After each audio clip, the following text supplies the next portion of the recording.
Hi guys, I'm Anka Rasko and you are listening to Dumb Shit Talks with Ananarian. Hold on a sec. Did I say listening or did I say hearing?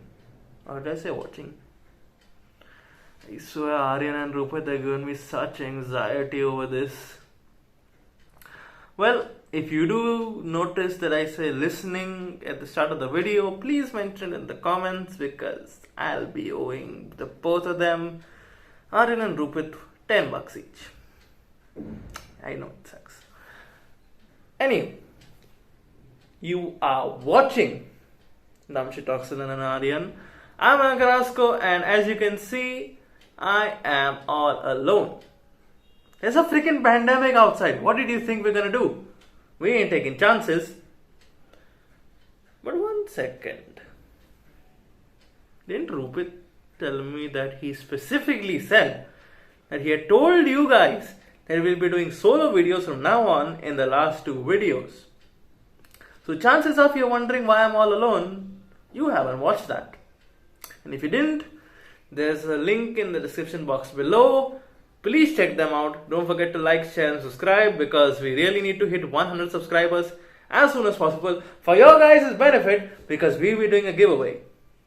And trust me, you want to win it. It's quite a good one. And if you're wondering that why such a small channel like us who's barely 30 subscribers is doing a giveaway at 100, it's because we want to and we love you guys that much. Trust me, you really want to win that shit. It's quite good. So, without further ado, I think we should start the video. So, I was given the creative liberty to do a video on any topic I wanted to. So, I decided to do a video on the decline in quality of the WWE's booking and how it's favoring the children more than adults. But on 2nd June 2021, the WWE have released 7 truly gifted superstars, and this decision sounded so stupid that the entire world of pro wrestling is flabbergasted. So let's talk about that. Hope you bear with me. Let's roll the intro and let's start this shit.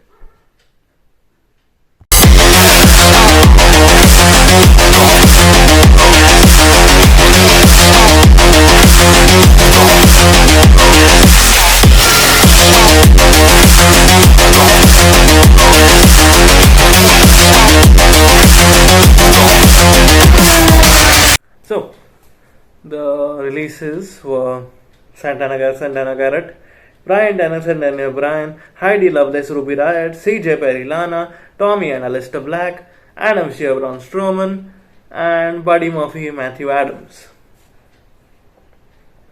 Now, these superstars, along with Andrade, a wrestler who was terminated, who basically begged for termination so that he could go to other brands which would let him have creative freedom over his character, which the WWE couldn't handle because they asked a team of story writers which consists of Hollywood, song, kids books, novel writers, didn't think that they should allow people to interfere. So he terminated his contract. These added up with the May releases have a grand total of 29 releases this year, and according to some sources like Fightful, more are to come. These wrestlers were released on the grounds of supposed budget cuts of a company that is richer than God himself.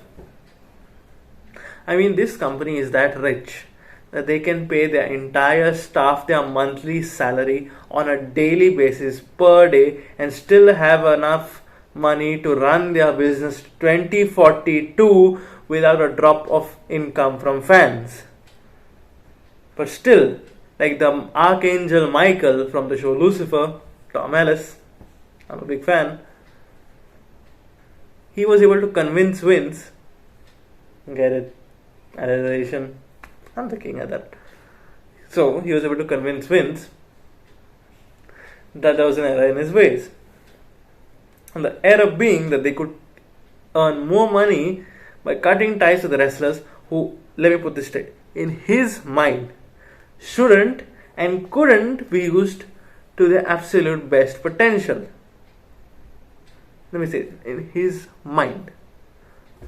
Now I'm kind of torn about this sentence when it comes to the May releases and the last year's releases.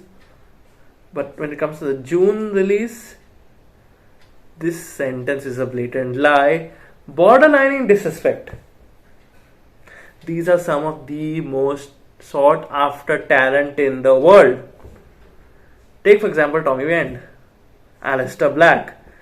He is a strong style fighter, hard hitting moves, high flying maneuvers, epic taunts. This guy could do well in New Japan Pro Wrestling, the place that invented strong style, or the WWE rival brand AEW, All Elite Wrestling, where they will make him the vigilante he was supposed to be. And the fact is, like how I just demonstrated, the releases was severely underbooked, and the feuds that they were given were kind of lackluster. But let me tell you something. If you are wondering what I was meaning by booking, it's basically the narrative of the story that they want to tell. The characters involved, the personas involved, the segments involved, the promos involved, the scripted and non-scripted injuries involved, all come under booking. You have to book matches, you have to book segments in the matches, and you have to book the win of the match. It's not fake. Wrestling is never fake. Even the most sucky finisher, the Nigerian nail of the wrestler Commander Aziz, is still a tongue to the throat. That hurts. Bad. So, even though the matches are predetermined of who's going to win and who's like it's like a full story, it does hurt. As CM Punk so beautifully said, it's dangerous ballet. I know, he's such a bard, he's such a prince of the words. He beats me when it comes to spoken word. Only in the cases of roasting WWE, that is. Okay. But the most mind-blowing and question-raising release was that of Adam Shear Braun Strowman. Now this guy fits Vince's definition of a wrestler to the world. He's strong, he's beefy, he's agile, he's muscular, he has incredible feats of strength, he can play a heel and face at the same time and still be good at it, and he resonates with the fans. Now this guy in 2017 was booked as a heel along with 2018 where he was like a heel and face at the same time. He was a ginormous hit. He was beating up Roman Reigns at that point, public enemy number 1. So he was getting a lot of fame. And he was given the most amazing catchphrases like, "Get these hands," and "I'm not finished with you," which were pure gold coming out of the mouth of a monster whose raspy voice and the fact that he beat it up everybody's most hated babyface. But yet, because even though he fit, Vince never thought he was championship material. He was never given a title opportunity, and even the ones he was given, he lost. Never to win. So this guy, played by Vince's rules, was underbooked, persevered, got fame, and then he was quiet for a few years, as in just like 1 year. Had some good matches, started a Symphony of Destruction match. Then, in 2020, he had a match against Goldberg in the main event of WrestleMania 36, Night 2, or Night 1, Night 1, where he replaced Roman Reigns against Goldberg for the Universal Championship, which he won because Roman Reigns had leukemia and therefore couldn't come. So Braun Strowman won against the oldie Goldberg. I mean, he's pretty old. Anyone can beat him.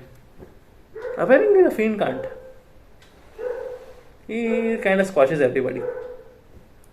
Okay, so he had a good title reign. Like the first 2 matches were kind of good. Then he fell into a feud with the Fiend, the devilish psychopath.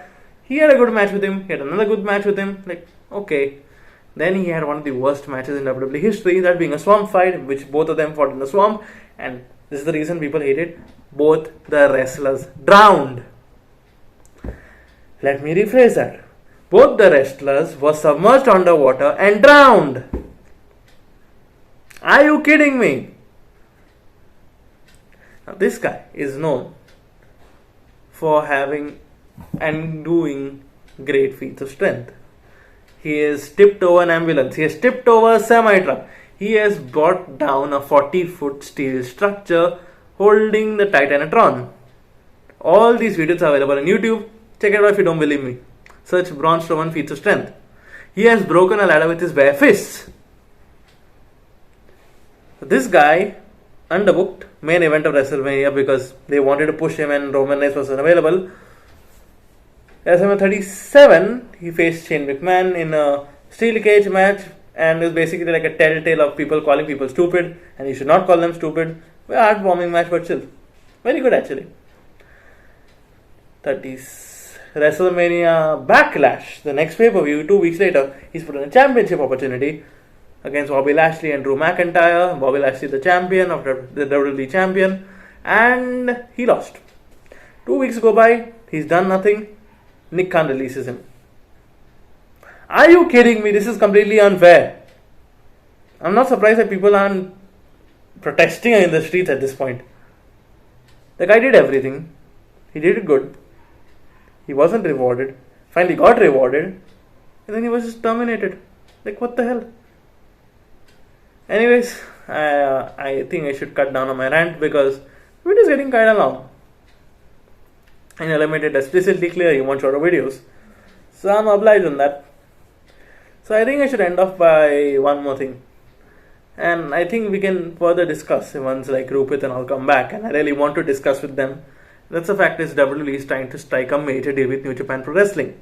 Now, this brand has an agreement with the other brands except WWE.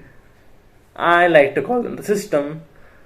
And it basically states that every wrestler across those deal agreeing brands can compete in other brands.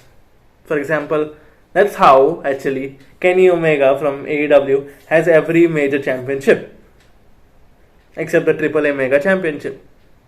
Sorry, the IGBTW Championship. He's AAA also. That guy's everything.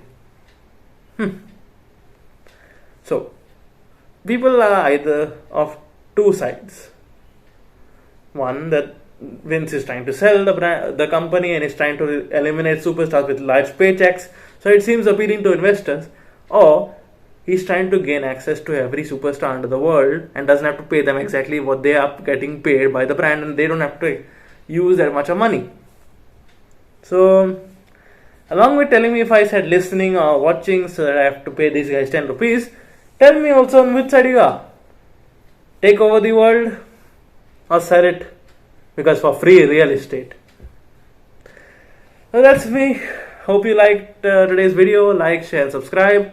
And don't forget, we are doing a giveaway at 100 subscribers. Get us there fast. Send it to everybody you know. This is me, Anna Carrasco, signing off. Peace.